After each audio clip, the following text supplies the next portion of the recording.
Jessica, everything is stocked up for the day. Good. Unlock the front door.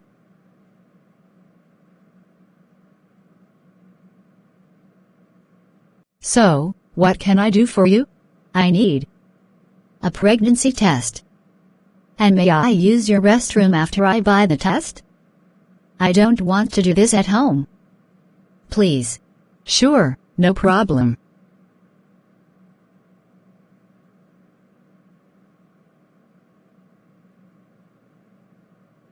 The results were negative. Thank you, Mrs. Sims. Why did you think you might be pregnant? Because my period didn't happen this month. James and I have been using birth control, but I was still worried.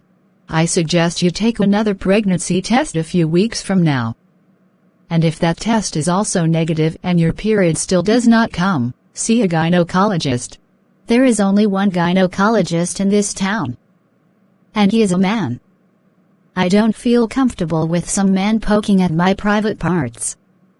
Unless he is my boyfriend, of course. I can assure you that Dr. Wyman is a strict professional. I've been seeing him for years and he has never abused his profession with me. All right. Before I leave, may I have a box of condoms?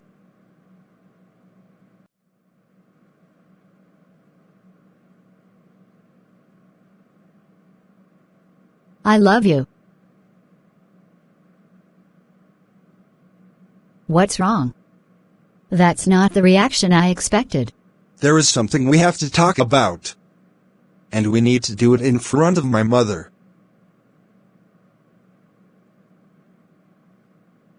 You seem terribly afraid.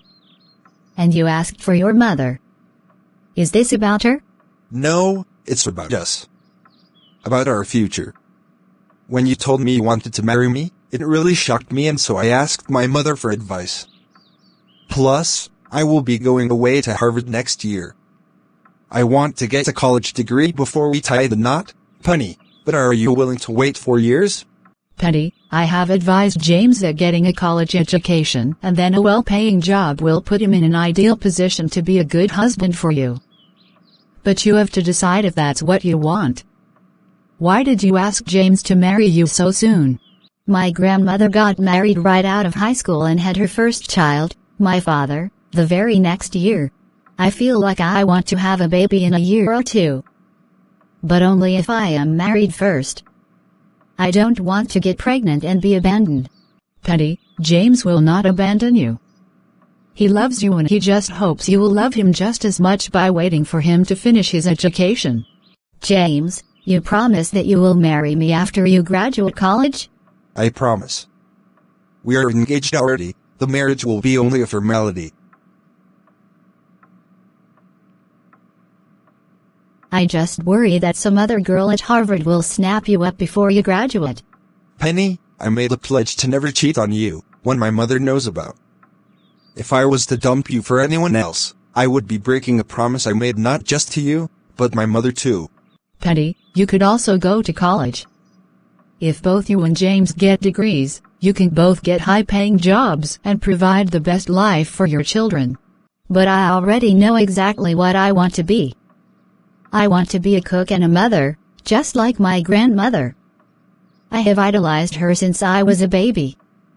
And so I don't need a college degree. Penny, as long as we both are happy with our choices in life, all is well. I love you!